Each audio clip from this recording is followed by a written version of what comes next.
Hello, welcome to the second part of the tutorial series. Today, we will be talking about the different types of parts and how to build a basic rocket using the VAB. Let's get into it. Okay, so here we are. If you have seen the first video, you will already know about the VAB building screen. If you look to the left, you'll see all the parts as well as the different filters. The first filter, pods, is what you use to control the whole ship.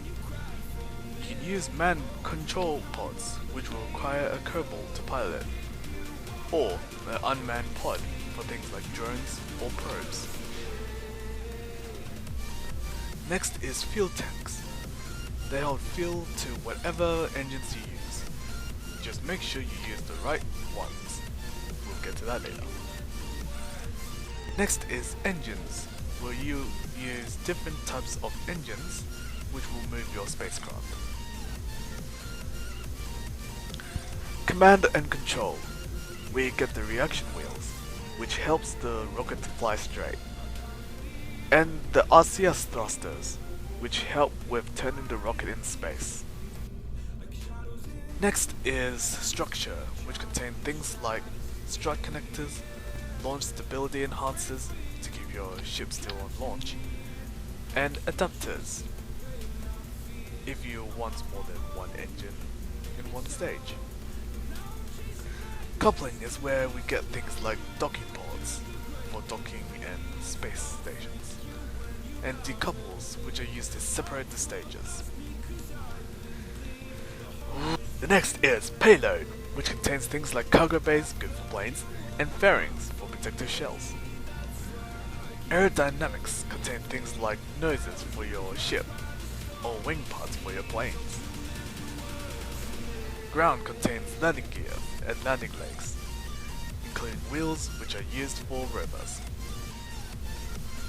Thermal contains radiators and heat shields. Electrical contains things like solar panels and batteries, which power the spacecraft. Communications contains satellite pieces, which are used to send signals across the Kerbal solar system, including scientific research. Science contains things used in experimenting, but for now I won't get into it. Utilities contains parts like parachutes, ladders, and drills, as well as other parts which can help a spacecraft in missions, like all the other parts of the list. Now with that, you know where the parts are. Next, I'll show you how to build a basic rocket. Okay, to begin building a manned rocket, first you need a command pod. This pod houses one kerbal pilot. If you hover your mouse over the pod, you can see how many it can carry, as well as other stats. Click on it to spawn it. Alright, for this building demonstration, I am not gonna make a rocket that's able to go into orbit. That comes later. Okay, let's say you want to connect a fuel tank. When you go into the part selection for fuel, make sure you pick the right type of fuel and the right size. Because if the fuel tank is wider than the bottom of the command pod, we may have a problem. When you click the desired part, two nodes should appear on the command pod, as well as the chosen part itself. Bring the tank over to the pod until the two connection nodes lock onto each other. Then left click to place.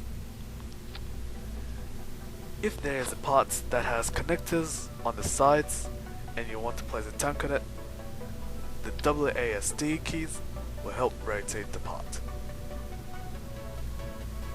Okay, so I've quickly made a simple two-stage rocket. Note, all parts will be explained throughout the series.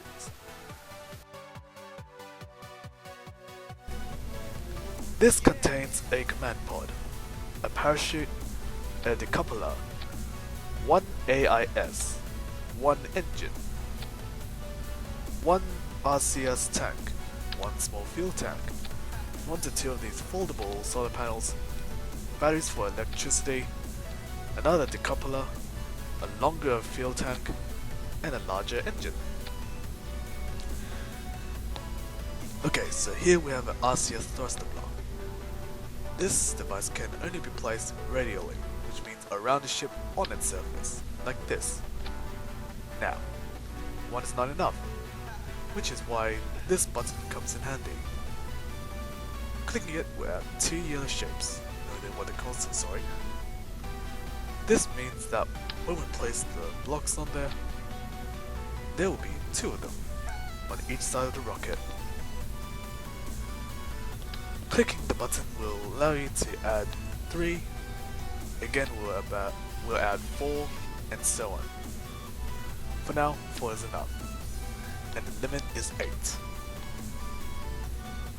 Now if we need to add staged engines on the sides, then radial decouplers can be used. Once you attach the desired amount of them, you can attach tanks like these to decouplers, and then add an engine. There you have it. Now you have a fully functioning rocket. Sorry, but I think that is enough for now. The next tutorial will cover part 2 on basic rocket building, which will cover engine types, staging, and control groups, and maybe probe building too. Thanks for watching, and I'll see you next time.